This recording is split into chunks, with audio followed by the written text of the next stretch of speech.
जिंदगी वही रहती है, लेकिन जब नजरिया बदलता है तो हर चीज में एक नई रोशनी दिखाई देने लगती है। सोच वह चाबी है जो बंद किस्मत के ताले भी खोल देती है। जो इंसान अपनी सोच बदल लेता है वह अपनी पूरी दुनिया को बदल सकता है।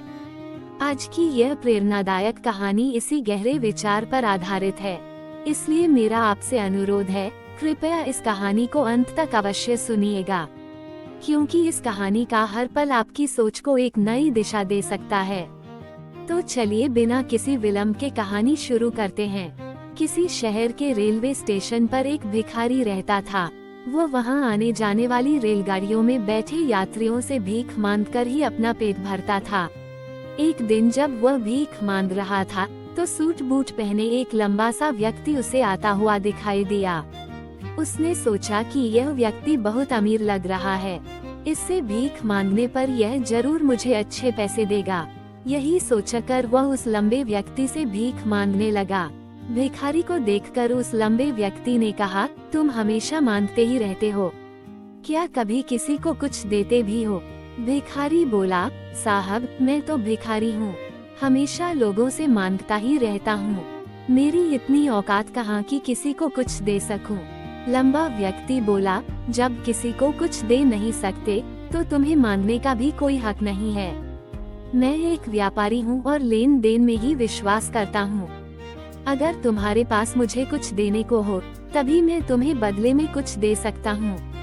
इतना कहने के बाद वह लंबा आदमी ट्रेन में बैठकर चला गया।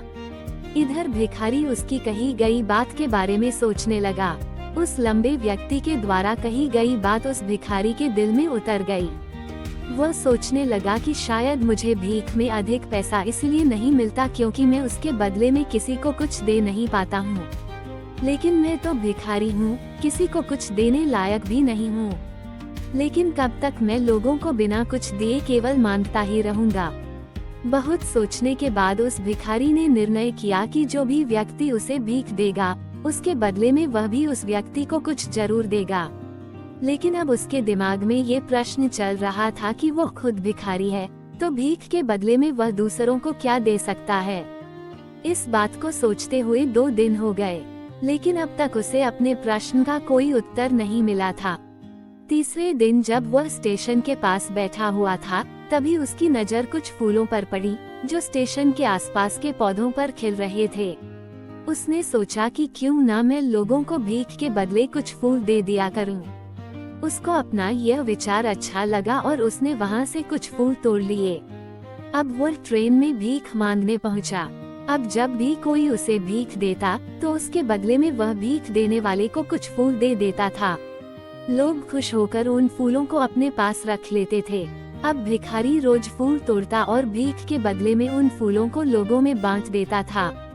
कुछ ही दिनों में उसने महसूस किया कि अब उसे बहुत अधिक लोग भीख देने लगे हैं। वह स्टेशन के पास के सभी फूलों को तोड़ लाता था।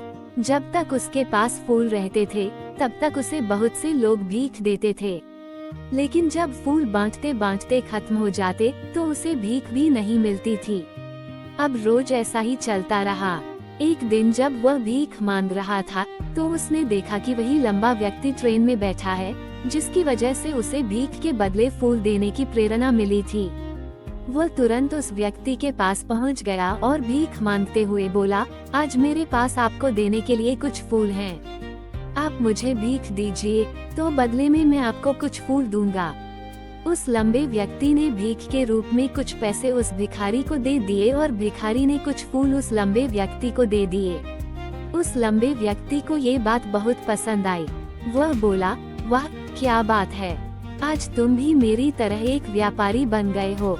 इतना कहकर फूल लेकर वह लंबा व्यक्ति अपने स्टेशन पर उतर गया। लेकिन उस लंबे व्यक्ति द्वारा कही गई बात एक बार फिर से उस भिखारी के दिल में उतर गई। वह बार बार उस लंबे व्यक्ति के द्वारा कही गई बात के बारे में सोचने लगा और बहुत खुश होने लगा। उसकी आंखें अब चमकने लगीं। उसे लगने लगा कि अब उसके हाथ सफलता की वह चाबी लग गई है जिसके द्वारा वह अपने जीवन को बदल सकता है। वह तुरंत ट्रेन से नीचे उतरा और उत्साहित होकर बहुत तेज आवाज में ऊपर आसमान की तरफ देखकर बोला, मैं भिखारी नहीं हूँ, मैं तो एक व्यापारी हूँ। मैं भी अमीर बन सकता हूँ। लोगों ने उसे देखा तो सोचा कि शायद ये भिखारी पागल हो गया है। अगले दिन से वह भिखारी उस स्टेशन पर फिर कभी नहीं दिखा। लेकिन 6 महीने बाद इसी स्टेशन पर 2 व्यक्ति सूट बूट पहने हुए यात्रा कर रहे थे। दोनों ने एक दूसरे को देखा तो उनमें से एक ने दूसरे से हाथ मिलाया और कहा, क्या आपने मुझे पहचाना? दूसरा व्यक्ति बोला, नहीं, क्योंकि मेरे हिसाब से हम लोग पहली बार मिल रहे हैं। पहला व्यक्ति बोला, नहीं, आप याद कीजिए, हम पहली बार नहीं बल्कि तीसरी बार मिल रहे हैं। दूसरा व्यक्ति बोला, मुझे याद नहीं है, वैसे हम पहले 2 बार कब मिले थे? अब पहला व्यक्ति मुस्कुराया और बोला, हम पहले भी 2 बार इसी ट्रेन में मिले थे। मैं वही भिखारी हूँ जिसको आपने पहली मुलाकात में बताया था कि मुझे जीवन में क्या करना चाहिए, और दूसरी मुलाकात में बताया कि मैं वास्तव में कौन हूँ। दूसरा व्यक्ति मुस्कुराया और अचंभित होते हुए बोला, हाँ, याद आया, तुम वही भिखारी हो जिसे मैंने एक बार भीख देने से मना कर दिया था और दूसरी बार मैंने तुमसे कुछ फूल खरीदे थे।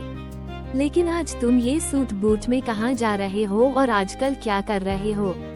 तब पहला व्यक्ति बोला, हाँ, मैं वही भिखारी हूँ, लेकिन आज मैं फूलों का एक बहुत बड़ा व्यापारी हूँ और इसी व्यापार के काम से ही दूसरे शहर जा रहा हूँ। कुछ देर रुकने के बाद वह फिर बोला, आपने मुझे पहली मुलाकात में प्रकृति का वह नियम बताया था जिसके अनुसार हमें तभी कुछ मिलता है जब हम स्वयं उसे कुछ देते हैं। लेन देन का ये नियम वास्तव में काम करता है। मैंने ये बहुत अच्छी तरह महसूस किया है, लेकिन मैं खुद को हमेशा भिखारी ही समझता रहा। इससे ऊपर उठकर मैंने कभी सोचा ही नहीं। और जब आपसे मेरी दूसरी मुलाकात हुई तब आपने मुझे बताया कि मैं एक व्यापारी बन चुका हूँ। अब मैं समझ चुका था कि लोग मुझे इतनी भीख क्यों दे रहे हैं, क्योंकि वह मुझे भीख नहीं दे रहे थे बल्कि उन फूलों का मूल्य चुका रहे थे। सभी लोग मेरे फूल इसलिए खरीद रहे थे क्योंकि इससे सस्ते फूल उन्हें कहाँ मिलते। मैंने ट्रेन में फूल बांटने से जो पैसे इकट्ठे किए थे उनसे बहुत से फूल खरीदे और धीरे धीरे करके आज फूलों का बहुत बड़ा व्यापारी बन गया हूँ। ये कहानी हमें बताती है कि हम यदि अपनी सोच बदल ले तो कुछ भी हासिल किया जा सकता है। यदि हम खुद को छोटा समझते रहेंगे तो हम हमेशा छोटे ही बने रहेंगे। बड़ा बनने के लिए हमें अपनी सोच को बदलना होगा और खुद के बारे में बड़ा सोचना होगा। इसलिए खुद का आत्मसम्मान जगाए, अपनी सोच को बड़ा बनाए और फिर देखिए कैसे आप सफलता के शिखर पर पहुंच जाते हैं। तो दोस्तों, कहानी के बारे में अपनी अनमोल राय कमेंट में अवश्य बताएगा और कहानी पसंद आई हो तो एक लाइक अवश्य कर दीजिएगा। ऐसी ही कहानियाँ सुनना पसंद है तो इस चैनल को सब्सक्राइब भी कर लीजिएगा, क्योंकि इस चैनल पर ऐसी ही कहानियाँ आती रहती हैं। धन्यवाद।